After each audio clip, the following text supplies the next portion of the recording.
Dans cette vidéo, on va voir la notion de variable. Alors une variable, c'est un nom auquel est associé un emplacement de la mémoire. Alors on peut voir une variable comme une boîte. Sur la boîte, il y a une étiquette qui nomme la boîte. Et dans cette boîte, on peut mettre un peu ce qu'on veut. On peut mettre un entier, un nombre flottant, une chaîne de caractères, une liste, un peu n'importe quoi. Alors voyons un exemple. Je définis en écrivant a égale 3, c'est-à-dire une variable a qui contient au départ l'entier 3. Et qu'est-ce que je peux faire avec cette variable? Je peux faire un peu ce que je veux. Je peux par exemple l'afficher par la commande print a. Et quand j'exécute mon script, il m'affiche la valeur de a, c'est-à-dire 3. Alors, évidemment, je peux définir plusieurs variables. Je peux définir b égale 5 et je peux bien sûr afficher b. Et donc là, mon script m'affiche tout d'abord la valeur de a, puis la valeur de b. Alors pour être plus clair, pour bien distinguer, je peux préciser a vaut le contenu de a, b vaut le contenu de b, et je peux manipuler mes variables comme si ici c'était des entiers. Donc ici a et b sont des entiers, donc je peux par exemple calculer la somme qui est donc donnée par le contenu de la variable a plus le contenu de la variable b. Et donc ici, j'ai a vaut 3, b vaut 5, la somme vaut 8. À partir de plusieurs variables, je peux définir en fait une nouvelle variable. Par exemple, je peux calculer 3 à la puissance 5, mais je préfère l'écrire avec mes variables a double étoile b. Donc ça, c'est 3 à la puissance 5. Et je peux maintenant afficher combien vaut c. Et donc, combien vaut 3 à la puissance 5? Ça vaut 243. Afin que ton code soit lisible et compréhensible, je te conseille d'ajouter des commentaires. Alors, comment est-ce qu'on ajoute un commentaire? Un commentaire, ça commence par le symbole dièse et tout ce qui suit le symbole dièse sur la ligne est considéré comme un commentaire et donc ne sera pas considéré comme une instruction. Évidemment, il faut être le plus explicite possible. Par exemple, ici, on peut dire qu'on fait un calcul de puissance. Pour cette ligne-là, on pourrait dire qu'on affiche la somme. Qu'est-ce qui se passe quand j'exécute mon script? J'exécute mon script, il ne se passe rien de nouveau. Les commentaires ne sont pas considérés comme des instructions. Alors on peut écrire des lignes entières de commentaires, par exemple pour dire ce qu'on va faire. Par exemple ici, je commence la définition de mes variables.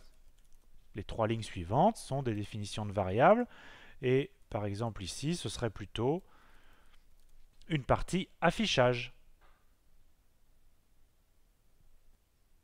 Voyons comment bien utiliser et bien nommer les variables. Alors j'ai le problème suivant, j'ai besoin de calculer l'aire d'un triangle de base 8 et de hauteur 3. Alors la première idée qui me vient à l'esprit, si je veux faire vite, c'est j'affiche le résultat de la formule base fois hauteur divisé par 2. Très bien, ça va me donner le bon résultat. Mais maintenant, si mon triangle change, il faut que je réécrive toutes mes instructions. Donc une idée un peu plus maligne, c'est d'utiliser des variables. Je vais définir une variable qui correspond à la longueur de la base, une autre variable qui correspond à la hauteur, et je peux par exemple afficher le résultat de la formule de l'aire, base fois hauteur, divisé par 2. Très bien, ça marche aussi. Mais en fait, il faut mieux donner des noms clairs et explicites aux variables. Donc, pourquoi ne pas appeler tout simplement la base par le nom base, la hauteur par la variable hauteur, et puis le calcul qu'on fait, on ne veut pas seulement l'afficher, on en aura peut-être besoin pour la suite. L'aire, c'est donné par la formule base fois hauteur divisé par 2. Et maintenant, avec l'aire, j'en fais ce que j'en veux. Alors, pour l'instant, je vais juste l'afficher. j'affiche l'air. Alors maintenant, voyons ce qui se passe. Évidemment, les trois choses font donnent le même résultat, mais la dernière méthode est beaucoup plus explicite. Déjà, on voit bien ce qu'on fait. Si on veut changer la longueur de la base, évidemment, il y a juste à changer ici la valeur de base, et la formule est vraiment explicite. Alors, il faut faire attention avec les variables, c'est-à-dire que les majuscules et les minuscules ne sont pas la même chose. Hein, la casse est importante. Donc si ici je fais une faute de frappe et j'écris R avec un A majuscule, qu'est-ce qui se passe? Eh bien, il ne comprend pas. Il dit que R avec un A majuscule n'est pas défini. Donc attention à bien respecter les majuscules et les minuscules.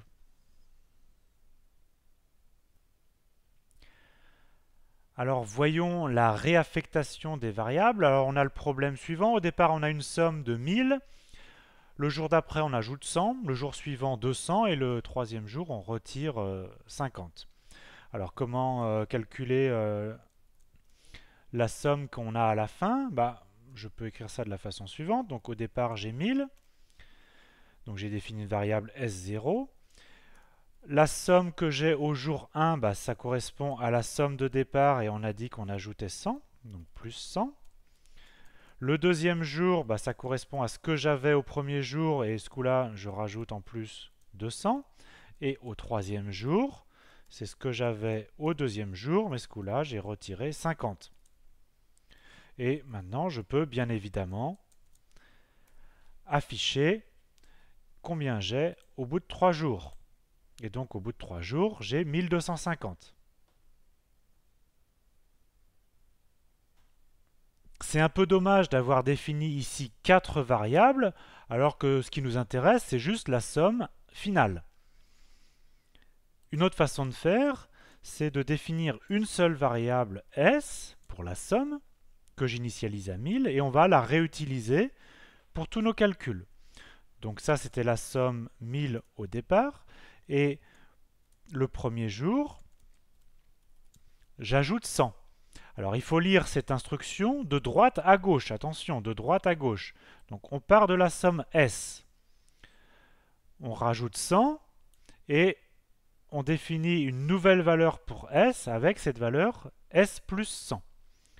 Donc on prend le contenu de la boîte S, on ajoute à ce contenu, on ajoute 100 et on remet tout dans la boîte S.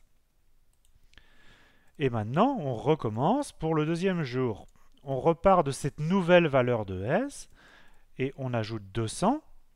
Et pour le troisième jour, on repart de la dernière valeur de S et on retire 50. Et à la fin, bien évidemment, on fait ce qu'on veut de la somme finale et ici, on va juste l'afficher. Évidemment, on obtient le même résultat.